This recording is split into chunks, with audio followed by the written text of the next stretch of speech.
Assalamualaikum warahmatullahi wabarakatuh. Saya Adinda Kirana dari kelas 4D Ekonomi Syariah.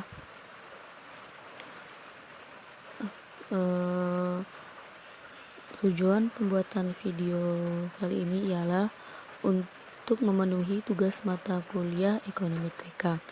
Dalam video kali ini, saya akan membahas tentang regresi linear berganda. Pengertian: regresi linear berganda adalah model regresi linear dengan melibatkan lebih dari satu variabel bebas atau prediktor.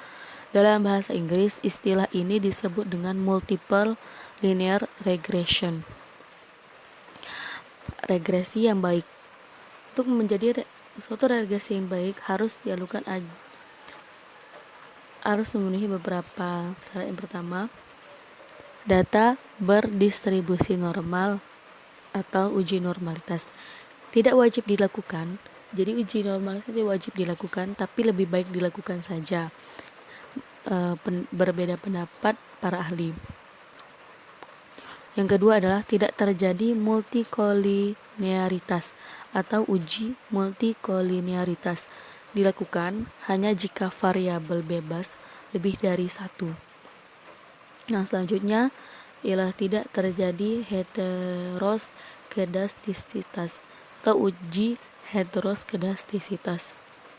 Yang selanjutnya, yang keempat, tidak terjadi autokorelasi atau uji autokorelasi. Uji autokorelasi dilakukan hanya pada jenis data time series. Yang kelima ialah linear atau uji linearitas. Uji linearitas hampir tidak dilakukan pada setiap model regresi linear karena sudah diasumsikan bahwa model bersifat linear. Jadi, satu regresi yang baik harus dilakukan uji asumsi klasik terlebih dahulu. Nah, yang pertama ialah uji normalitas. Uji normalitas ini bertujuan untuk menguji apakah dalam model regresi variabel pengganggu atau residual memiliki distribusi normal. Model regresi yang baik harus memenuhi asumsi bahwa residual data terdistribusi normal. Normalitasnya itu mendeteksi ada tidaknya normalitas. Yang pertama, analisis grafik atau normal p-plot. Yang kedua, analisis statistik atau analisis Z-score, skewness, dan kurtosis. One sample Kolmogorov-Smirnov test. Yang pertama ialah analisis grafik. Salah satu cara termudah untuk melihat normalitas dari residual data dengan melihat grafik histogram yang membandingkan antara data observasi dengan data distribusi. Dasar pengambilan keputusan berdasarkan output SPSS. Yang pertama, jika data menyebar di sekitar garis diagonal dan mengikuti arah garis diagonal atau grafik histogramnya menunjukkan pola distribusi normal, maka model regresi memenuhi asumsi normalitas.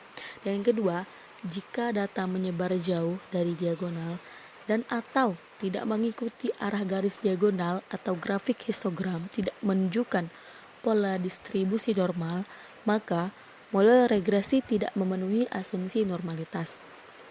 Nah, yang selanjutnya ialah contoh histogram berdistribusi normal dan histogram tidak berdistribusi normal. Nah, dapat dilihat bahwa di sini ini adalah histogram yang tidak normal dan ini merupakan histogram yang normal. Selanjutnya adalah dengan analisis statistik. Uji normalitas dengan grafik dapat menyesatkan kalau tidak hati-hati. Secara visual kelihatan normal, padahal secara statistik bisa sebaliknya. Uji normalitas dengan statistik ini dapat dilakukan dengan Kolmogorov-Smirnov test. Cara mendeteksinya: pertama, jika signifikansi Kolmogorov-Smirnov test lebih besar dari 0,05, maka residual data terdistribusi normal. Nah, yang kedua ini sebaliknya, jika signifikansi Kolmogorov-Smirnov test lebih kecil dari 0,05, maka residual data tidak terdistribusi normal. Nah, ini adalah Hasil analisis grafik untuk uji asumsi klasik. Yang dependen variabelnya adalah harga saham. Ini merupakan contoh histogramnya, dan ini merupakan normal PP plot of regression standardized residual. Ini adalah hasil analisis statistik untuk uji normalitas. Nah, jika sig ini ialah ini, sig sini hasil signya adalah 0,2110.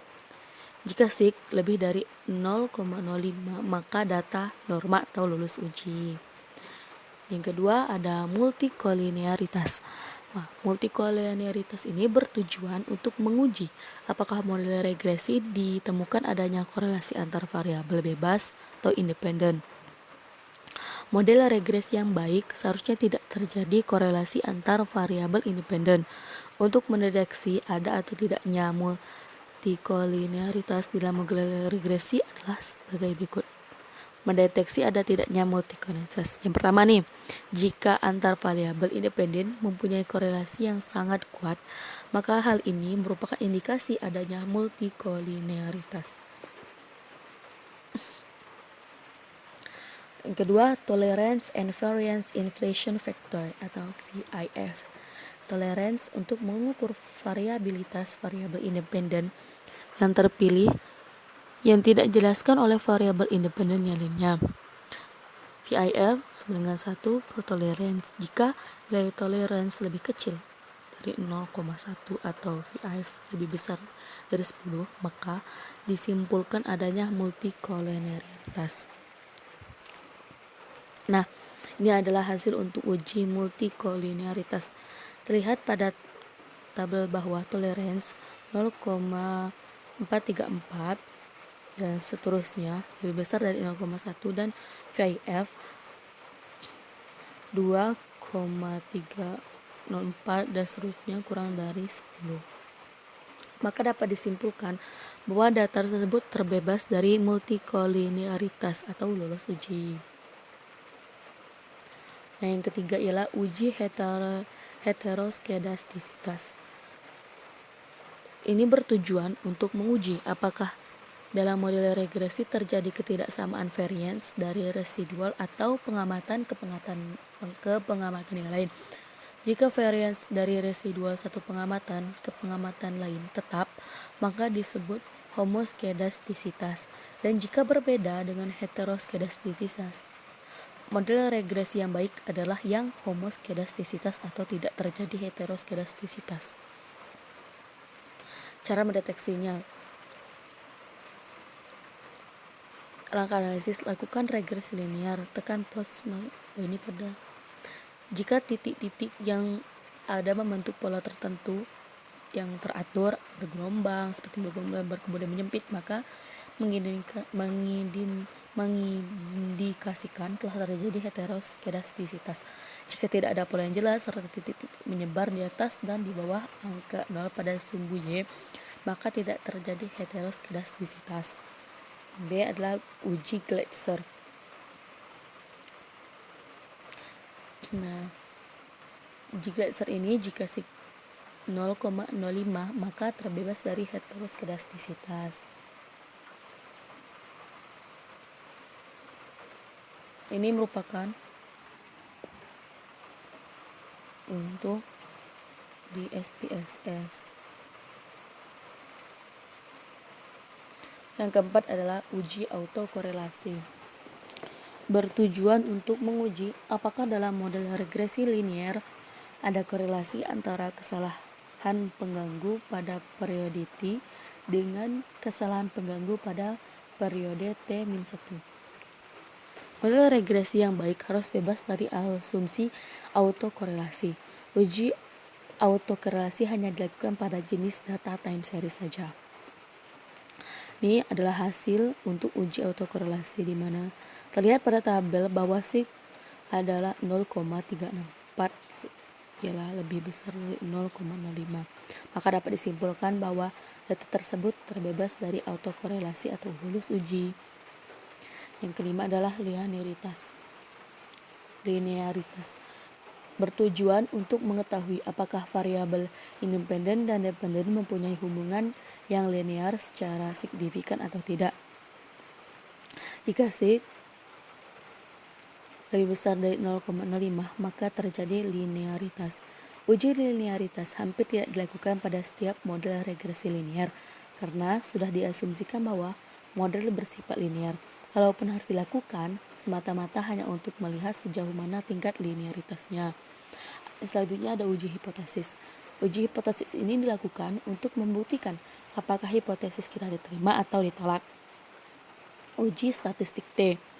Uji T atau uji T dilakukan untuk menguji hipotesis pengaruh secara parsial. Nah, untuk uji statistik F atau uji F dilakukan untuk menguji hipotesis pengaruh secara simultan. Selanjutnya koefisien determinasi R kuadrat. Pada intinya, mengukur seberapa jauh kemampuan model dalam menerangkan variabel dependen. Koefisien determinasi merupakan cara untuk mengukur besarnya peranan atau pengaruh variabel independen terhadap variabel dependen. Besarnya koefisien determinasi adalah 0 sampai dengan 1 nilai R kuadrat R square. Yang kecil menunjukkan kemampuan variabel-variabel independen dalam menjelaskan variabel-variabel dependen sangat terbatas. Nilai R square yang mendekati 1 menunjukkan bahwa variabel-variabel independen memberikan hampir semua informasi yang dibutuhkan untuk memprediksi variasi variabel dependen. Jika variabel bebas hanya 1, maka nilai yang digunakan adalah nilai di kolom R square. Jika variabel bebas lebih dari 1, maka nilai yang digunakan adalah nilai di kolom adjust R square. Koefisien determinasi. Tabel yang digunakan ini adalah tabel model summary. Nilai adjust R square adalah 0,06 atau sama dengan 2,6%. Artinya, kemampuan variabel I, PS, PAL, ROI, DER, DER dalam menjelaskan varians variabel harga saham adalah hanya sebesar 2,6%, sedangkan 97,4%-nya dijelaskan oleh variabel lain. Jadi, model regresi kita untuk